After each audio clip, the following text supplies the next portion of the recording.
Insiden penembakan bos rental di res area kilometer 45 Tol Tangerang Merak membuat pegawai minimarket trauma.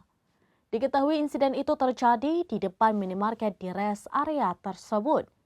Pegawai minimarket bernama Ahmad menyaksikan langsung kejadian tersebut dan mengungkap ketakutannya.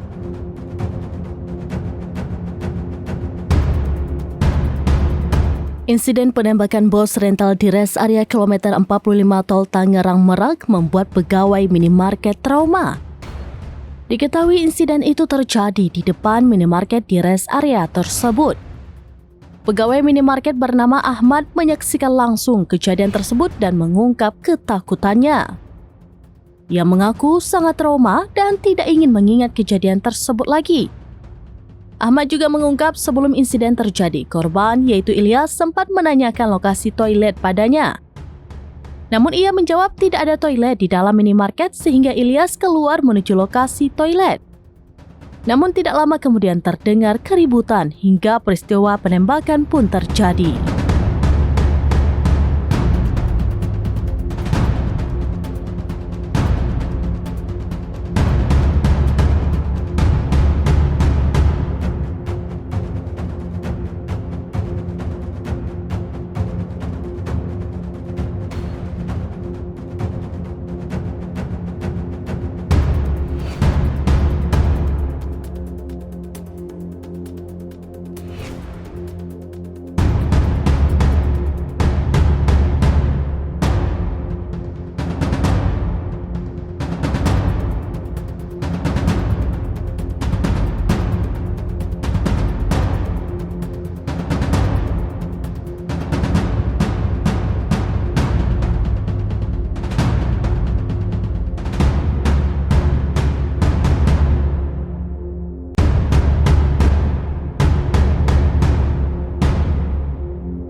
Demikian informasi terkini Syedaralun, saksikan terus beragam informasi lainnya. Coba like dan share seluruh akun serambinews.com. Download Tribun X sekarang, menghadirkan lokal menjadi Indonesia.